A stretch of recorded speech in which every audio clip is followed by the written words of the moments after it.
તો નમસ્કાર ગુજરાત, સ્વાગત છે ફરી એકવાર આપનો તાજા નવા હવામાન સમાચારમાં। ગુજરાત રાજ્ય પર હવેથી મિત્રો જે છે તે આજથી તમામ રીતની હવામાનની અંદર એક મોટો બદલાવ જોવા મળશે, મોટી પેટર્ન ફરતી જોવા મળશે। કારણ કે મિત્રો 8 થી 15 તારીખની સિસ્ટમ હતી એ ગુજરાત ઉપરથી હવે હટી ગઈ છે અને હવે મિત્રો નવી સિસ્ટમ અને નવું નક્ષત્ર બધું એક સાથે શરૂ થયું છે। ત્યારે ગુજરાત રાજ્યના હવામાનને લઈને આવી રહી છે સૌથી મોટી ખબર, સૌથી મોટી અપડેટ જાણીતા નિષ્ણાંત અંબાલાલ પટેલે પણ આપી દીધી છે નવી આગાહી। અને બીજા નંબર ઉપર લાઈવ તમને સિસ્ટમો દેખાડવાની છે। તો બંગાળની ખાડીમાં અત્યારે હાલમાં આકાર લઈ રહ્યું છે આ વર્ષનું સૌથી મોટું લો પ્રેશર। ત્યારે મિત્રો અત્યારે જોઈએ તો ગુજરાતમાં હવે વરસાદ જે છે તે આગામી કલાકોમાં ભૂકા બોલાવતા જોવા મળી રહ્યા છે। ત્યારે કયા કયા વિસ્તારમાં કેવો વરસાદ જોવા મળશે, કયા કયા જિલ્લાનું વાતાવરણ કેવું જોવા મળશે, અને આટલું જ નહીં, મઘા નક્ષત્રની શરૂઆત થઈ છે 16 તારીખથી મિત્રો જે છે તે આજથી મિત્રો જે તૈયારી કરી લેજો, કારણ કે મઘા નક્ષત્ર ગણતરીની કલાકોમાં શરૂ થતું જોવા મળી રહ્યું છે। અને બીજી પણ ઘણી બધી અપડેટ જાણીશું આજના વિડીયોમાં। તો મિત્રો આ બધી અપડેટ જાણી એની પહેલા તમને હું પહેલા એક લિસ્ટ બનાવીને સમજાવી દઉં કે આજના વિડીયોમાં આપણે કઈ કઈ અપડેટ મેળવવાના છે કે જેનાથી તમને ખ્યાલ આવે કે વિડીયો આપણો જે છે તે કઈ દિશામાં આગળ વધવાનો છે। તો એક પછી એક બધા જ મિત્રો અપડેટ જે છે તે જાણવાની શરૂઆત કરીએ। સૌથી પહેલા જાણીએ કે ગુજરાત રાજ્યના હવામાનને લઈને આજે કયા મોટા બદલાવો છે। તો પહેલા નંબર ઉપર તો મિત્રો આજે સિસ્ટમ ફરી રહી છે, એટલે સિસ્ટમ વિશે ઘણી બધી નવી બાબતો છે જે મારે શીખવી પડશે, સમજવી પડશે। તો પહેલા નંબરે સિસ્ટમ વિશે કમ્પ્લીટ માહિતી તમને સમજાવીશું। બીજા નંબરે નવું નક્ષત્ર એટલે કે મઘા નક્ષત્રની શરૂઆત થઈ રહી છે તો એના વિશે પણ અપડેટ આપીશું। ત્રીજા નંબરે વરસાદની એકોએક ગામના નામ સાથે અપડેટ, એટલે કયા ગામમાં કેટલો પડશે વરસાદ, કયા જિલ્લામાં કેટલો પડશે વરસાદ આજની તારીખની અંદર, એટલે કે 16 તારીખ વિશે। અને રવિવાર રજાનો દિવસ છે, બહાર જો કોઈ ફરવા જવાનો પ્લાન હોય તો અત્યારથી તૈયારી કરી લેજો, તૈયારીમાં રહેજો અને ખાસ રીતે જો, કારણ કે આ જે રાઉન્ડ છે તે મિત્રો આજથી ગુજરાતમાં અતિ ભારે જોર બનાવતો જોવા મળી રહ્યો છે। બીજી બાજુ બંગાળની ખાડીની સિસ્ટમ છે તેની સાથે અંબાલાલ પટેલે તેને લઈને આપી દીધી છે નવી આગાહી આવનારા રાઉન્ડ વિશે। અને આ મહિનાની 30 તારીખ સુધી હવે નોનસ્ટોપ વરસાદ પડવાને લઈને આવી ગઈ છે સૌથી મોટી આગાહી। તો એક પછી એક મિત્રો આ બધી જ અપડેટ ધીમે ધીમે સમજવાનું શરૂ કરીએ। એની પહેલા જો તમે મારી આ ચેનલ ઉપર પહેલી વખત આવ્યા છો તો ચેનલ સબસ્ક્રાઇબ કરવાનું ના ભૂલતા। ચેનલ સબસ્ક્રાઇબ કરેલી હશે તો રેગ્યુલર દરરોજની અપડેટ તમને આ ચેનલના માધ્યમથી મળતી રહેશે। તો હવે મિત્રો શરૂઆત કરીએ। સૌથી પહેલા અહીંયા લાઈવ સિસ્ટમ સમજો તો હવામાન વિભાગની વેબસાઇટ ઉપર પણ એક નકશો મૂકવામાં આવ્યો છે, એનાથી પણ તમે અહીંયા સિસ્ટમ સમજી શકો। તો આ જે ફોટો છે મિત્રો મૂકવામાં આવ્યો છે હવામાન વિભાગ તરફથી, એટલે કે IMD તરફથી, ઇન્ડિયન મેટ્રોલોજીકલ ડિપાર્ટમેન્ટ। તો અત્યારે હાલ મિત્રો જેટલી પણ સિસ્ટમ છે તમે અહીંયા સમજો તો દેખાય કે બધી જ સિસ્ટમો જે છે તે અહીંયા એક પ્રકારે બંગાળની ખાડીમાં જોર પકડીને બેસી છે। જેમ કે દાખલા તરીકે જુઓ તો આખો પટ્ટો મિત્રો આ બંગાળની ખાડીનો છે। અહીંયા ભરપૂર વરસાદની system, low pressure, well-marked low pressure, cyclonic circulation, બધી જ વસ્તુ અહીંયા જોવા મળી રહી છે। અને ગુજરાત ક્યાં રહેલું છે તો ગુજરાતથી આ સિસ્ટમ ઘણી બધી દૂર છે, પરંતુ સિસ્ટમના અવશેષો નાની માત્રામાં ગુજરાત સુધી પણ પહોંચી રહ્યા છે। જેમ કે મેઇન સિસ્ટમ ભલે બંગાળની ખાડી ઉપર હોય, પરંતુ સિસ્ટમના જે નાના વાદળો છે જો આ રીતે ગુજરાત તરફ પહોંચી રહ્યા છે, પરંતુ આજે અસલી મેઇન સિસ્ટમ છે એ ગુજરાત રાજ્ય ઉપર કઈ તારીખે આવી શકે તો અંબાલાલની પણ આગાહી છે। અને એપ્લિકેશનના માધ્યમથી પણ જોવા મળી રહ્યું છે કે 17 તારીખ પછી 17 થી 19 તારીખની વચ્ચે આ જે બંગાળની ખાડીની સિસ્ટમ છે તેનું જોર વધતું તમને જોવા મળી શકે ગુજરાતની અંદર। અને અહીંયા એપ્લિકેશનના માધ્યમથી પણ મિત્રો વેધર મોડેલો હું તમને લાઈવ દેખાડી દઉં તો જોઈ લો। અત્યારે હાલ મિત્રો અહીંયા તમને દેખાડી દઉં, હમણાં મેં તમને હવામાનની વેબસાઇટમાં જણાવ્યું એ જ રીતે અહીંયા દેખાઈ રહ્યું છે, જોઈ લો। તો અત્યારે મેઇન જે આખી સિસ્ટમ છે અત્યારે હાલ મિત્રો બંગાળની ખાડીમાં જોઈ લો બની ગઈ છે, આ વર્ષનું સૌથી મોટું વેલમાર્ક લો પ્રેશર બની ગયું છે। બીજી બાજુ એ સિસ્ટમના નાના વાદળો મિત્રો અહીંયા તમે જોશો તો વચ્ચેના ભાગમાં પણ જોવા મળી રહ્યા છે।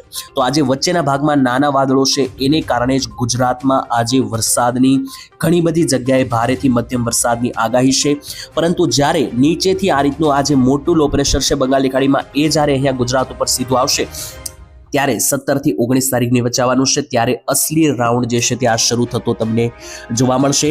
તો 17 તારીખ સોમવારથી ઘણી બધી વસ્તુઓ બદલાઈ રહી છે, ટોટલ 3 વસ્તુઓ બદલાઈ રહી છે, એના વિશે તમને અપડેટ આપું તો પહેલું તો મિત્રો બદલાઈ રહ્યું છે નક્ષત્ર, એટલે કે 17 તારીખથી શરૂ થઈ રહ્યું છે નવું નક્ષત્ર, મઘા નક્ષત્ર છે, એની વિશે આગળ હું તમને વિસ્તારથી સમજાવું, પરંતુ નક્ષત્ર બદલાઈ રહ્યું છે। બીજા નંબરે વરસાદનો નવો રાઉન્ડ એટલે રાઉન્ડ બદલાઈ રહ્યો છે।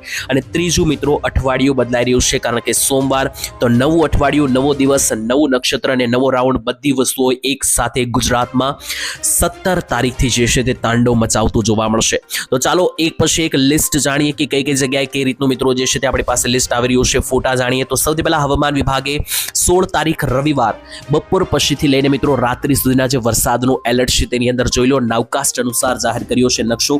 આખા ગુજરાત ઉપર મિત્રો વરસાદનું એલર્ટ જાહેર કરી દેવામાં આવ્યું છે અને આ જે એલર્ટ છે યલો એલર્ટ છે, એટલે કોઈ મોટો વરસાદ નહીં પરંતુ મધ્યમથી હળવા વરસાદનું એલર્ટ આખા ગુજરાત ઉપર છે. માત્ર 3 જિલ્લામાં જ નથી, એટલે કે દ્વારકા, જામનગર અને મોરબીને છોડીને આખા ગુજરાત ઉપર વરસાદનું હાઈ એલર્ટ હવામાન વિભાગે આપી દીધું છે. ઉત્તર ગુજરાત, મધ્ય ગુજરાત, દક્ષિણ ગુજરાત, આખું સૌરાષ્ટ્રમાં જુઓ તો અમરેલી, ભાવનગર, જુનાગઢ, ગીર સોમનાથ, રાજકોટ, પોરબંદર, બોટાદ અને સુરેન્દ્રનગર આ બધા જિલ્લાઓ અને કચ્છ આ બધા જિલ્લાઓમાં વરસાદનું યલો સિગ્નલ જાહેર કરી દેવામાં આવ્યું છે.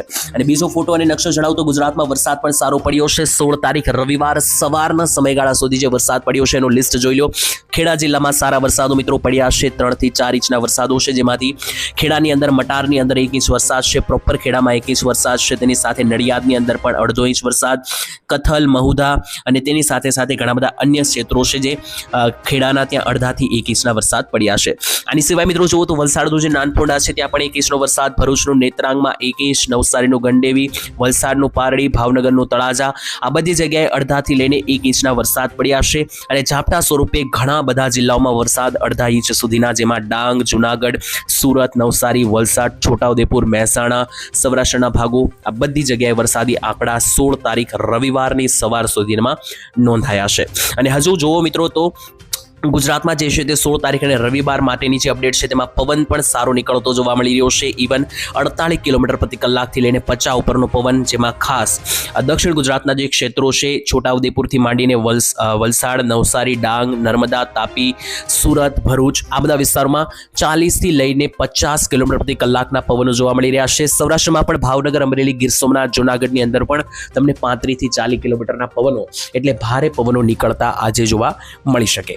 એની સાથે નક્ષત્ર વિશે વાત કરીએ તો જોઈ લો, મઘા નક્ષત્ર શરૂ થઈ રહ્યું છે ગુજરાત રાજ્ય ઉપર મોરના વાહન સાથે. તો આ મઘા નક્ષત્ર વિશે ડિટેલ આપું તો 17 તારીખ વહેલી સવારથી શરૂ થશે નક્ષત્ર, એટલે સોમવારની અંદર વહેલી સવારથી મઘા નક્ષત્રનો પ્રારંભ થશે. સવારના 8 વાગ્યાથી જે છે તે નક્ષત્ર બેસી જશે મોરના વાહન સાથે. અને આ નક્ષત્ર ચાલવાનું છે મિત્રો 17 તારીખથી લઈને 31 તારીખ સુધી મિત્રો જે છે તે આ નક્ષત્રના સારા એવા વરસાદ ગુજરાતમાં પડવાના છે. એટલે આ જે નક્ષત્ર છે તે આ મહિનાના એન્ડ સુધી હવે ચાલશે. એટલે આવનારા 14 દિવસ ખૂબ વરસાદની પરિસ્થિતિઓ બદલતી તમને જોવા મળશે. આ નક્ષત્રમાં 2 રાઉન્ડ છે, 17 થી 20 તારીખનો રાઉન્ડ અને ત્યાર પછી 24 થી 31 તારીખનો રાઉન્ડ. આ 24 થી 31 તારીખનો રાઉન્ડ છે આ વર્ષના ચોમાસાનું ચિત્ર બદલનારો સાબિત થઈ શકે તેવા પણ ઘણા બધા આક્ષેપો છે. જોવાનું રહેશે કે આવનારા સમયમાં મિત્રો આ નક્ષત્રમાં હવે કેવો વરસાદ પડે. રેગ્યુલર અપડેટ હું તમને આપતો જઈશ સમયની સાથે. હવે આપણે આજની વાત છેલ્લી કરીએ, એટલે રવિવાર બપોરથી લઈને રવિવાર 16 તારીખની બપોરથી લઈને સોમવાર 17 તારીખની બપોર સુધી ક્યાં પડશે, કેટલો વરસાદ જાણીએ એક કોઈક ગામના નામ સાથે. સૌથી પહેલા શરૂઆત કરીએ દક્ષિણ ગુજરાતની સાથે, કારણ કે દક્ષિણ ગુજરાતમાં ઘણી બધી જગ્યાએ વરસાદની સારી એવી અપડેટ સામે આવી રહી છે, જેમાં સુરતથી નીચેનો તમામ વિસ્તાર છે બધે જ વરસાદ પડતો જોવા મળી રહ્યો છે, પરંતુ કોઈ મોટો વરસાદ નહીં. ઝાપટા સ્વરૂપે 1 ઇંચ સુધીના વરસાદો પડી શકે, જેમાં સુરત, નવસારી, વલસાડ, આહવા, ડાંગ, વ્યારા, સાપુતારા આ બધા વિસ્તારો છે. ત્યાંથી લઈને ઉપર પણ જુઓ તો ભરૂચ, અંકલેશ્વર, દહેજ, ડેડિયાપાડાના વિસ્તારોથી લઈને નીચે જે નર્મદા અને તાપી જિલ્લો છે અહીંયા પણ ખૂબ જ ભારે વરસાદ લેવલના મિત્રો જોવા પડી શકે. એની ઉપર આવીએ તો મિત્રો જોઈ લો, વડોદરા, છોટાઉદેપુરમાં પણ સેમ ટુ સેમ મિત્રો વરસાદની આગાહી છે. એટલે દક્ષિણ ગુજરાતનો આખો પટ્ટો વડોદરા, છોટાઉદેપુરથી લઈને નીચે વાપી વચ્ચે આવેલા બધા જ વિસ્તાર, વલસાડ, નવસારી, ડાંગ, સુરત, ભરૂચ, અંકલેશ્વર આ બધા વિસ્તારમાં ધોધમાર વરસાદો જે છે તે આવનારી 24 કલાકમાં પડી શકે. હવે વાત કરીએ મધ્ય ગુજરાત ઉપર, કારણ કે મધ્યની અંદર પણ વરસાદી એક્ટિવિટીઓ છે. તો મધ્ય ગુજરાતમાં વરસાદનું સંક્રમણ થોડું ઘટતું જોવા મળશે. આણંદ, વડોદરા, આણંદ, ગોધરા અને દાહોદનો જે વિષયનો વિસ્તાર છે, ખેડા આ બધા વિસ્તારમાં વરસાદ પડી શકે, પરંતુ અમદાવાદ, પંચમહાલ બાજુ, અરવલ્લી, મહીસાગર બાજુ કોઈ ખાસ મોટા વરસાદની આગાહી નથી. ઉત્તર ગુજરાતમાં પણ જોઈ શકો મધ્યમ લેવલના હળવા વરસાદો જ પડવાના છે, જેમાં ખાસ મહેસાણા, ઈડર, ઉપર બનાસકાંઠાના ભાગો આ બધા ભાગોમાં ઝાપટા સ્વરૂપે વરસાદ છે. સાબરકાંઠા જિલ્લામાં પણ છૂટાછવાયા ઝાપટા પડી શકે. સૌરાષ્ટ્રની વાત કરીએ તો વરસાદ સારો સૌરાષ્ટ્રમાં રહેવાનો છે આ વખતે. આ જે રાઉન્ડ છે તેની અંદર, એટલે કે 16 તારીખ રવિવાર બપોરથી લઈને 17 તારીખની બપોર સુધી જે વરસાદ છે એમાં ભાવનગર અને અમરેલી જિલ્લામાં સારો એવો વરસાદ જોવા મળી રહ્યો છે. મોરબી, રાજકોટ, જામનગર, સુરેન્દ્રનગર ઉપરના 4 જિલ્લા જોઈ લો કવર થઈ રહ્યા છે. આ બાજુ ભાવનગર અને અમરેલી કવર થઈ રહ્યા છે. નીચે જુનાગઢ અને ગીર સોમનાથ કનેક્ટ થઈ રહ્યા છે અને આ બાજુ દ્વારકા અને પોરબંદર કનેક્ટ થઈ રહ્યા છે. એટલે ઓલમોસ્ટ આખા સૌરાષ્ટ્રમાં સારા વરસાદની આગાહી છે, બોટાદને છોડીને, જેમાં મિત્રો તમને રેગ્યુલર એક સારો એવા વરસાદો પડતા જોવા મળશે. એટલે ઓલ ઓવર આખા સૌરાષ્ટ્રમાં સમાંતર વરસાદ છે, કોઈ મોટો નહીં, 1 થી લઈને 1.5 ઇંચ વધુમાં વધુ, પરંતુ સાપેક્ષ લેવલે એક સમયાંતર વાદળો હોવાથી બધા જગ્યા કવર થતી જોવા મળી રહેશે. કચ્છની વાત કરીએ તો કચ્છમાં દરિયાકાંઠે નલિયાને છોડીને બાકી કોઈ વરસાદની આગાહી નથી. નલિયામાં ઝાપટા પડી શકે. અસલી મિત્રો જુઓ તો ગુજરાતમાં આ બધા ભાગો છે ત્યાં હજુ ઝાપટા ચાલી રહ્યા છે. અસલી જે સિસ્ટમ છે જમણી બાજુ જોઈ લો, આ રીતની આખી પોળી પડેલી જે બંગાળી ખાડીની સિસ્ટમ છે એ જ્યારે ગુજરાત ઉપર આવશે તો વરસાદનું પ્રમાણ એકાએક વધી જતું જોવા મળશે અને અમુક ભાગોમાં તો ખૂબ સારા વરસાદ. પરંતુ એના વિશે જ્યારે આ સિસ્ટમ નજીક આવશે ત્યારે પ્રોપર અપડેટ આપીશ. આશા રાખીએ કે 17-18 તારીખમાં સિસ્ટમ આવી જશે. ત્યાં સુધીમાં મિત્રો આજ માટે આટલું રાખીએ છીએ. કાલે ફરી મળીશું. ત્યાં સુધી રજા આપશું. ધન્યવાદ.